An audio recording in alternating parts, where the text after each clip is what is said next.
Bonjour et bienvenue dans cette nouvelle vidéo. Aujourd'hui, on va traiter de l'hydratation en plongée. L'idée de cette vidéo m'est venue après avoir lu un article sur le blog d'Hélène Adam, Different Dive. Vous trouverez un lien pour accéder à son blog en dessous dans le descriptif de cette vidéo. N'hésitez pas à vous faire membre sur ma page Facebook ou compte Instagram ou sur la chaîne YouTube. Tous les liens se situent en dessous dans le descriptif de la vidéo.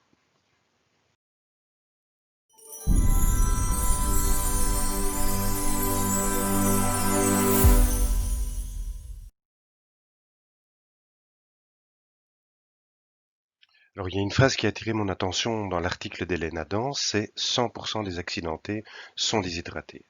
C'est un constat qui est alarmant et d'autant plus alarmant que la déshydratation, c'est quelque chose qui est très très facile à éviter. Alors, cette phrase a été citée lors d'un séminaire en médecine hyperbare et elle a été citée par un professionnel de secours aux plongeurs accidentés.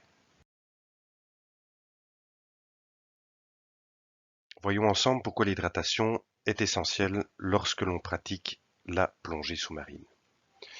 Notre sang est composé à 55% de plasma, 1% de globules blancs et de plaquettes et 44% de globules rouges. Que se passe-t-il lorsque on est déshydraté? C'est le volume de plasma qui baisse.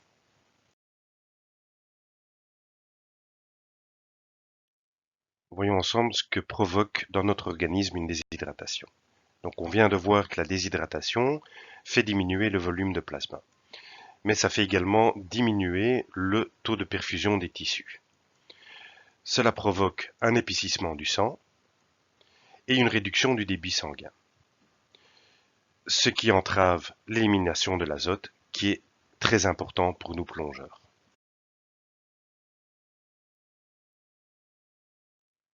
Alors, quelles peuvent être les causes de la déshydratation? Avant la plongée, ça peut être la transpiration, la chaleur, le vent, car le vent ça sèche, ne pas boire volontairement ou non, donc ça on verra ensemble pourquoi. La prise de médicaments, certains médicaments déshydratent, entre autres les traitements de l'hypertension, les vomissements en cas de mal de mer, les diarrhées en cas de tourista si on est à l'étranger, et la consommation d'alcool. Ensuite, pendant la plongée, l'effort physique va être également une cause de déshydratation, la diurèse d'immersion que l'on verra juste après en quoi elle consiste, le froid, l'absence de réhydratation puisqu'on ne peut pas se réhydrater sous l'eau, la respiration du gaz contenu dans la bouteille car il est sec, la sudation, donc on peut transpirer par exemple lorsque l'on fait la sécu avant la plongée, ou alors une combinaison trop serrée. Après la plongée, il n'y a pas vraiment de nouvelles causes que les précédentes précisées avant et pendant la plongée, mais on peut y rajouter le froid, la chaleur, transpiration ou une combinaison trop serrée.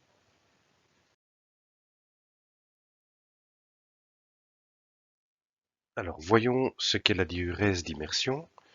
La diurèse d'immersion, quand on s'immerge, on subit une pression environnante qui va provoquer une vasoconstriction des capillaires et rediriger une partie du sang vers le thorax. Donc ce sang redirigé va augmenter le volume sanguin dans le thorax et principalement autour du cœur, et le cœur va subir une dilatation.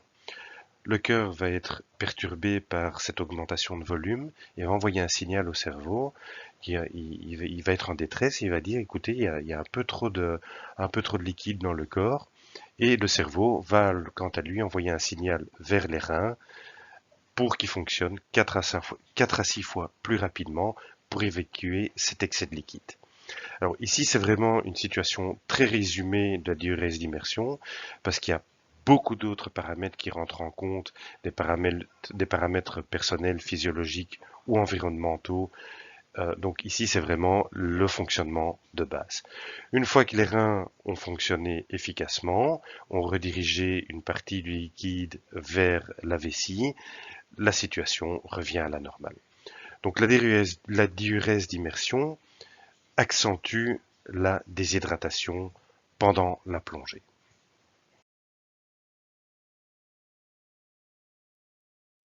Alors, comment se manifeste la déshydratation?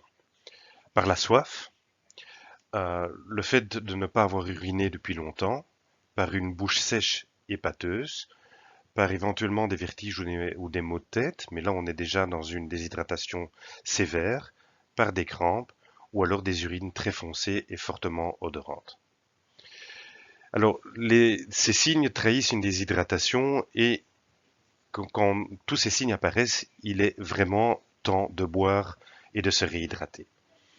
Il y a une phrase qui est citée sur le blog d'Hélène Adam que j'aime beaucoup, qui est « La soif va alerter la déshydratation, mais pas la prévenir ».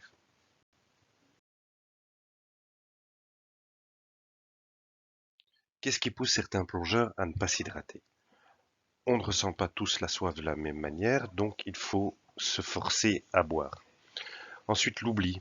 Tout simplement oublier une bouteille d'eau ou une gourde lorsqu'on embarque sur le bateau et qu'on part pour une journée de plongée.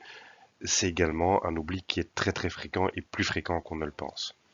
Et puis, souvent, il y a beaucoup de plongeurs, et j'entends ça très très régulièrement, c'est qu'ils ont peur de devoir uriner pendant la plongée, donc ils ont peur d'avoir ce problème-là lors de la plongée, donc ils évitent de boire avant la plongée, et c'est bien sûr une très mauvaise idée.